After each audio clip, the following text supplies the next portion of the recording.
Injection लगवाने से रोज़ा नहीं टूटेगा। बहुत से भाइयों का ये सवाल है कि क्यों नहीं टूटेगा। मेरे अजीज़ों, इसके लिए कानून शरीयत ने बनाया है कि रोज़ा किन चीज़ों से टूटता है। हर वो चीज़ जो तुम्हारे किसी भी हिस्से से मैदे के अंदर जाए, मैदा जिसमें हम खाना पानी सब चीज़ें दाखिल करते हैं, उसके अंदर अगर कोई चीज़ पहुंचती है तो रोज़ा टूट जाएगा। इंजेक्शन जो है डायरेक्ट मैदे में नहीं जाता, ये नसों में जाता है, तो जिसकी वजह से रोज़े के टूटे। अगरचे इसमें बाज़ उलमा किराम का इख्तिलाफ है। हज़रत ग़ुलाम रसूल सईदी साहब अलैहिर्रहमा, उनका कौल तो ये था अभी अभी माजी करीब के एक बड़े बुज़ुर्ग हैं, शारे सही मुस्लिम हैं, शारे बुखारी हैं, तो उनका ये कौल था कि वो फरमाते कि इंजेक्शन से रोज़ा टूटता है। लेकिन हमारे अक्सर उलमा किराम मुफ्ती एज़ाम का यही मुत्तफ़िक़ा कौल है कि इंजेक्शन लगवाने से रोज़ा नहीं टूटता। अब मैंने वो बताया है कि मनफ़क़ यानी वो रास्ता जो मैदे तक ले जाता है, मैदे तक दाखिल होने तक की कोई चीज़ है तो उससे रोज़ा टूट जाता है। कोई दोस्त या अहबाब जो गरीब है, उसे बिना ज़ाहिर किए सिर्फ दिल में नीयत करके ज़कात दे सकते हैं, बिल्कुल दे सकते हैं। सामने वाले की आप कैफ़ियत को जानते हैं कि ये गरीब है, मुस्तहिक़ है, लेकिन गैरत की वजह से, हया की वजह से हाथ नहीं फैलाता, मांगता नहीं है, तो आप उसे ईब कह कर के भी दे सकते हैं, नजराना कह कर के भी ज़कात का माल दे सकते हैं। कोई हर्ज नहीं है, क्योंकि उसको नियत करना ज़रूरी नहीं, ज़कात देने वाले के लिए नियत ज़रूरी है कि तुम जब दे रहे हो तब ज़कात की नियत होनी चाहिए। मेरे पड़ोसी को साइनस का मसला है, तो क्या वो रोज़ा रख सकते हैं? जहाँ तक मैं जानता हूँ ये नाक की बीमारी को कह रहे हैं, यानी यही होगा मेरे ख्याल से, इसी को कह रहे होंगे। सांस लेने में तकलीफ़ हो रही हो तो ऐसी कोई, तो ये रोज़े की मानी चीज़ नहीं है, उन्हें रोज़ा रखना चाहिए। रोज़ा छोड़ने के जो उज़्र हैं वो ऐसी बीमारी कि अगर वो रोज़ा रख ले तो बीमारी में इजाफा हो जाएगा, शिद्दत बढ़ जाएगी और जान खतरे में पड़ जाएगी, ऐसी बीमारी है, तो उसे रोज़ा छोड़ने की इजाज़त है। बाकी अगर ये सर्दी बुखार वगैरह में अगर रोज़ा रख सकता है तो उसको रख लेना बेहतर है। मेरे पड़ोसी, अगर हमें ये पता नहीं है कि हमारी कितनी नमाज कज़ा हो चुकी हैं तो उसको कैसे अदा करना होगा। मसलन मेरी उम्र 24 साल है, आपको पता होना चाहिए कि आप कितने छोड़े हैं और कितने पढ़े हैं, क्योंकि जाहिर सी बात है अक़ल वाले हैं आप। आपकी उम्र आज 24 साल, जैसे साहब आप कह रहे हैं 24 साल आपकी उम्र है और आपको मालूम नहीं है कि कितनी छूटी हैं, लेकिन आपको शरीयत ने एक तरीका ये दिया है, अंदाज़ा करो, हो सकता है तुम पर नमाज फ़र्ज़ किस उम्र से हुई। मिसाल के तौर पर 12 साल से सब पर होती नहीं है, जब बालिग़ हुआ उस वक्त से नमाज फ़र्ज़ हुई। अब ये 24 साल वाले जो हैं, मैं एक फॉर एग्जांपल बता रहा हूँ, हो सकता है इन 14 साल में बालिग़ हुए, नमाज फ़र्ज़ हुई, 14 साल से लेके 24 साल इनकी उम्र है आज, तो कितने साल हुए? 10 साल। इतना तो आपको खुद मालूम होगा कि इन 10 सालों में मैंने कितने सालों के सब मिलाऊंगा अगर तो कितने साल की नमाज बनेगी? हो सकता है आधा कर लो, और उसमें भी सारी नमाज एक तरह की नहीं है। कुछ लोगों की अक्सर नमाज अगर छूटी होंगी तो फजर छूटी होगी, इशा छूटी होगी, और अक्सर पी होंगी तो मगरिब या असर या ज़ोहर ये पड़ी भी होंगी। तो आपको एक अंदाज़ा करना होगा। गालिब गुमान 10 साल मेरे ऊपर नमाज फ़र्ज़ होकर के इतना अरसा हो गया है, मैंने मगरिब की नमाज इसमें से 8 साल तो पक्का पढ़ा ही हूँ। शायद हो सकता है सब मिलाकर के जो छूटी होंगी मेरी वो 2 साल की होंगी। असर की नमाज और ज़ोहर की नमाज मेरे ख्याल से मैंने 6 साल तो पढ़ा ही हूँ, यानी पूरी मिलाऊंगा पूरी नमाज तो 6 साल की बन सकती हैं। 4 साल की अगर सब छूटी में जमा करूंगा तो 4 साल की बन सकती हैं। तो हुआ ये कि मगरिब की छूटी भी कितनी हुई? 2 साल की। ज़ोहर असर की छूटी भी 4 साल की हो गई, 6 साल पढ़ा होगा और 4 साल छूटी होगी। अब आता है इशा का नंबर और फजर का नंबर। तो आप ये सोच लो कि ये 10 सालों के अंदर हो सकता है 1 साल पूरी नमाज मिला करके मैंने फजर पढ़ी होंगी, 9 साल तो मेरी फजर बाकी होगी, और इशा को आधा कर लो। तो हर नमाज को आपको एक गालिब गुमान बनाना पड़ेगा। अच्छा है कि आपने 24 साल की उम्र में सवाल किया है, अब 60 साल की उम्र में मुझसे सवाल होता तो मैं उसी अंदाज से बताता। तो अब आपको उसी तरह की नमाज पढ़ना है। अब मिसाल के तौर पे फजर की आपने अंदाज़ा कर लिया, 10 सालों के अरसे में मेरी कुल नमाज जो छूटी है वो 9 साल की छूटी होंगी, मैंने शायद 1 साल की पढ़ी हो, ये आपके ऊपर है, मैं एग्जाम्पल बता रहा हूँ। तो अब आओ उसकी शुरुआत करने के लिए कज़ा नमाज की। अब फजर को पहले कंप्लीट करना चाहें उसको कर सकते हैं, एक एक नमाज को भी पकड़ करके करना चाहें तो कर सकते हैं। अब मैंने सुबह शाम कंटिन्यू फजर की कज़ा शुरू कर दी, दिन में 50-50 रकात पढ़ ली। 50 रकातों का मतलब हुआ 25 दिन की फजर की नमाज कज़ा हो गई। अब उसमें शरीयत ने आसानी भी तुम्हें दी है, कज़ा नमाज है सिर्फ और सिर्फ फ़र्ज़ नमाज की कज़ा होगी, किसी भी सुन्नत और नफिल की कज़ा नहीं है। फजर की 2 रकात कज़ा, ज़ोहर की 4 रकात कज़ा, असर की 4 रकात कज़ा, मगरिब की 3 कज़ा, इशा की 4 फ़र्ज़ और 3 वितर की कज़ा।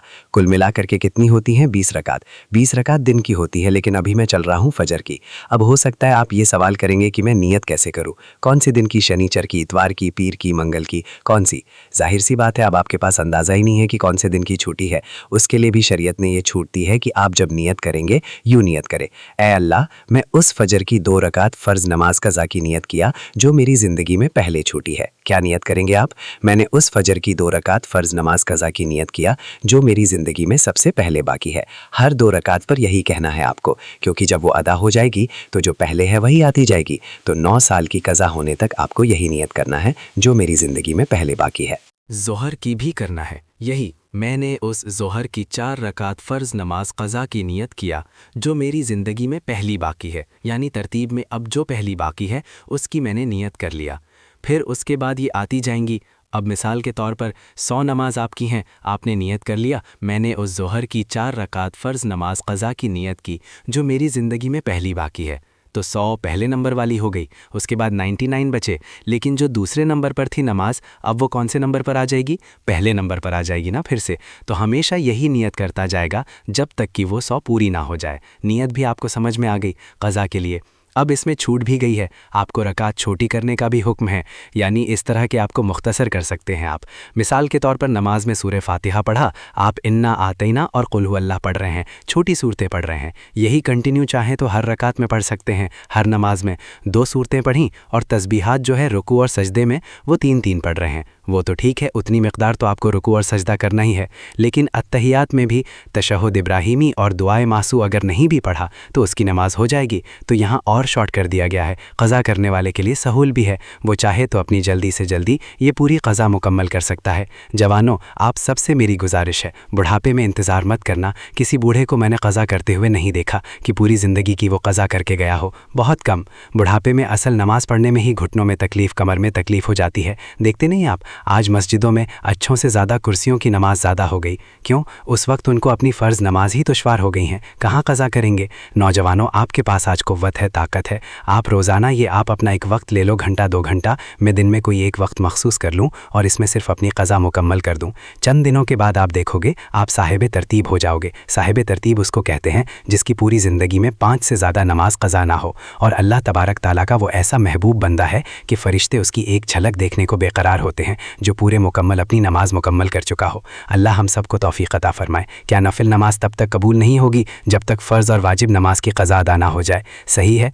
अब यहाँ पर एक दूसरा ये भी है कि कुछ लोग बहुत सारी नफिल पढ़ रहे हैं, कोई जो है हाजत की नमाज, कोई तौबा की नमाज, इशराक की नमाज, अव्वाबीन की नमाज, कौन कौन सी नमाज हमसे पूछते भी रहते हैं। मियाँ, इनके तो खाते में फ़र्ज़ नमाज इतनी बाकी है, तो अगर फ़र्ज़ बाकी है क़ज़ा, तो नफिल नमाज आपकी मुल्लक होंगी नहीं, कबूल नहीं होंगी। फ़र्ज़ जो है वो कर्ज़ है तुम्हारे ऊपर, और नफिल जो है ये हदिया है ना, पहले 2 हदिया ना करो। तो आप जो पूरे दिन भर की नमाज हैं, इनमें भी जो सुन्नत वहर मुअक्कदा और जो नफिल हैं उनको छोड़ करके आप वहाँ पर भी क़ज़ा नमाज पढ़ सकते हैं। जैसे ज़ोहर में आपको 2 रकात नफिल मिलते हैं ना, 12 में से 4 सुन्नत मुअक्कदा उसे नहीं छोड़ना चाहिए। 4 फ़र्ज़ हैं, उसके बाद 2 सुन्नत मुअक्कदा, वो तो होंगी।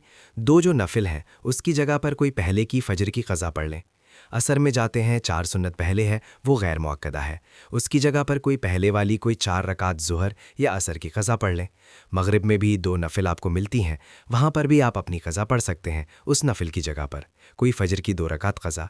इशा में आपको जो है पहले 4 रकात सुन्नत गैर मुअक्कदा, उसकी जगह कोई नमाज पहले की छूटी हुई इशा की नमाज पढ़ लें 4 रकात, और बाद में जो है 2 नफिल 4 नफिल मिल जाती हैं आपको इशा के फ़र्ज़ के बाद। वो 4 रकात की जगह पहले की कोई छूटी हुई वितर की क़ज़ा पढ़ लें।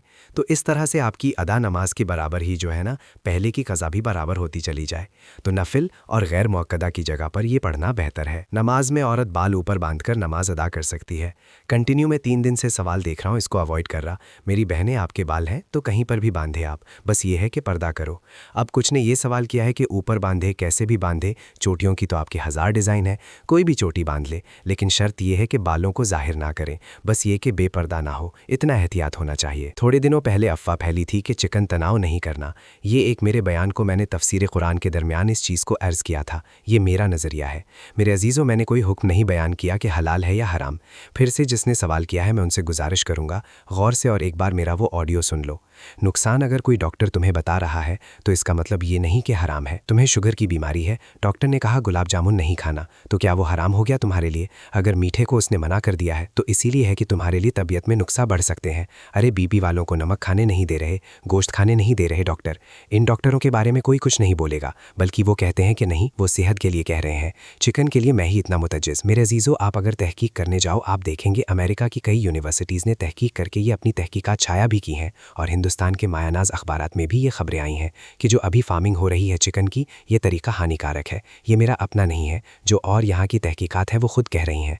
तो जहाँ हमको शक लग रहा है तो मैं ये कहूँगा ही। और कुछ ने ये कहा कि आप इसमें कम कम्युनल हो रहे, हिंदू अलग। मैं तो सबको कह रहा हूँ, मैं सिर्फ मुसलमानों के लिए नहीं, सारे लोगों के लिए कह रहा हूँ जो तुम्हारी सेहत को बर्बाद करे, जो तुम्हें यानी देसी मुर्गी की तरह नहीं बल्कि फार्म मुर्गी की तरह बनाने की कोशिश करे, उससे अवॉइड करो। ये चीज़ में मेरी तरफ से मैंने कहा था कि उसके नुकसान हो रहे हैं इसकी वजह से, वरना हराम नहीं है। हम भी खा रहे हैं, आज भी जितना हो सकता है बचने की कोशिश कर लेते हैं, कम से कम करने की कोशिश करते हैं। ऐसा नहीं है कि हराम है। इस तरह से हमारे इलाके में जब बबली में काफ़ी साल पहले मैंने तफसीर में एक हदीस पाक बयान किया था कि गाय के गोश्त के मुतालिक हदीस पाक में ये बात आई है, उसके दूध में बीमारी है। मुफ्ती साहब ने गाय का गोश्त खाना हराम कर दिया तो कसाई लोग आ गए थे हमारे पास। उन्होंने कहा था कि आपने ऐसा कहा है, गौर से सुने बात, जितनी कही जाए उतने ही को आप रखें, उसको तोड़ मरोड़ कर या मिर्च मसाला लगाकर लोगों तक ना फैलाएं। और कुछ ले चैनल चलाने वाले, उनको भी मैं देख रहा हूँ, कुछ बयानात को वो हमारे क्रॉप करके, कट करके और ऐसी खतरनाक हेडिंग डालते हैं कि लोग देखते ही सहम जाएं। क्या ये ऐसी बात हो सकती है? जबकि आप आगे पीछे की बात सुनेंगे आपको खुद पता चलेगा कि हम क्या कहना चाहते हैं। इसीलिए ये चिकन वाली जो वीडियो है या ऑडियो है, फिर से आप सुनेंगे तो आपको तसल्ली हो जाएगी। अगर इमाम वितर में दुआए कुनूत पढ़ना भूल गए और पीछे से कोई मुक्तदी ने लुकमा दिया तो क्या करे? लुकमा ले ले, वापस क़याम में लौट गए तो क्या हुक्म होगा? दोनों चीज़, वितर में कुनूत पढ़ना वाजिब है, तीसरी रकात में इमाम को हाथ फिर से दोबारा तकबीर बांध करके कुनूत पढ़ना वाजिब है। लेकिन इमाम भूल गया और रुकू में चला गया, तो अब इमाम के लिए हुक्म यह है कि अब वो रुकू कर ले, ना पलटे, अब वापस ना आए, अब अपनी नमाज पूरी कर ले। लेकिन अत्तहियात में तशहुद दे दिया, अब उसके लिए मसला है। क्या अगर इमाम ने लुकमा ले लिया, पीछे मुक्तदी ने लुकमा दे दिया और इमाम पलट करके आया, फिर कुनूत पढ़ करके फिर गया, तो फिर भी उसके लिए सजदा सा वाजिब है। नमाज हो जाएगी, मुक्तदी की भी हो जाएगी, इमाम की भी हो जाएगी। लेकिन पीछे मुक्तदी ने लुकमा दिया और इमाम ने लुकमा नहीं लिया, वो रुकू में ही रह गया। फिर बाद में तंग आकर के मुक्तदी भी में चले गए कि इमाम साहब ले नहीं रहे लुकमा, और अपनी नमाज सबने कंप्लीट की। तो जिसने लुकमा दिया था उसकी नमाज बातिल हो गई, उन्हें अपनी नमाज फिर से दोहराना पड़ी। इमाम ने अगर लुकमा उसका नहीं लिया तो, और अगर ले लिया तो सजदा साफ कर ले इमाम, बाकी सबकी नमाज हो जाएगी। मसला ये है, याजूज माजूज कौन है? एक लंबा बयान है। क़यामत के करीब एक फ़ौज होगी, ये दो लोग नहीं है, एक बहुत बड़ी फ़ौज होगी, इतनी के इंसानों से भी ज़्यादा होंगी। ये हर चीज़ को चख जाएंगी, खा जाएंगी, लोगों पर जुल्म करेंगी, खेती बाड़ी सारी चीज़ें ख़त्म कर देंगी। ये क़यामत के करीब साहे होंगे। इसके मुतालिक भी मैंने काफ़ी इनके मुतालिक बयान किया होंगे, आप बयानात चेक कर सकते हैं। क्या औरतें मिसवाक कर सकती? हाँ कर सकती हैं। ये शिफा के तौर पर अपने दांतों को इस्तेमाल, दांत तो उनके अंदर भी तो होते हैं, औरतों के पास भी दांत होते हैं, तो हाँ, दांतों को सही करने के लिए मिसवाक हुजूर से उतीक से मंसो